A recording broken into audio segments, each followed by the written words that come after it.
C'est un projet pharaonique. Ici va naître le premier port en eau profonde du Sénégal, construit sur l'océan pour accueillir les plus grands navires porte-conteneurs. Typiquement le genre d'infrastructure qui aurait pu être construite par des géants français du BTP. Le projet est piloté par une entreprise de Dubaï.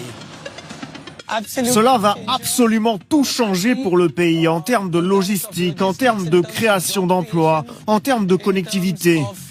Ça va propulser le Sénégal dans le futur. Coût des travaux, plus de 2 milliards de dollars. La construction a été confiée à un consortium international. Bonjour, vous allez bien? Dominé par des entreprises chinoises. Nous avions des compagnies du monde entier en compétition, dont de nombreuses entreprises françaises, mais à la fin, elles n'ont pas gagné.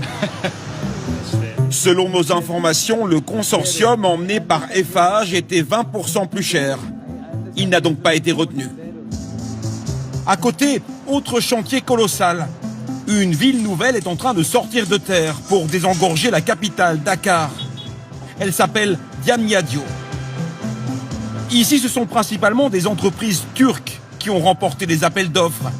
Elles ont construit le stade, la gare et la plupart des hôtels et des immeubles d'habitation. À côté, une plateforme industrielle a été créée pour attirer les investisseurs étrangers. Mais là encore, c'est le même constat. Ici, on a une entreprise tunisienne. À votre droite, on a l'entreprise aussi chinoise. Il n'y a pas du tout d'entreprise française sur la plateforme? Non, à ma connaissance, non. Pour Bohum So, qui dirige cette plateforme, les Chinois auraient mieux compris le marché sénégalais. Comme dans cette usine qui fabrique des emballages en carton, où des Chinois forment des employés locaux. Voilà, je te cherchais là. Bonjour. Ça va? Et voilà un exemple que nous saluons. Ce type d'industrie n'existait pas. Ils répondent à des besoins. Ils ont besoin spécifiques et quand même qui arrivaient à se diversifier. Et donc le point positif, c'est quoi? C'est la flexibilité, c'est ça que vous diriez? Voilà, c'est très flexible. Depuis 20 ans, la Chine investit massivement en Afrique, devenu un marché stratégique pour Pékin. Résultat, c'est leur drapeau qui flotte ici.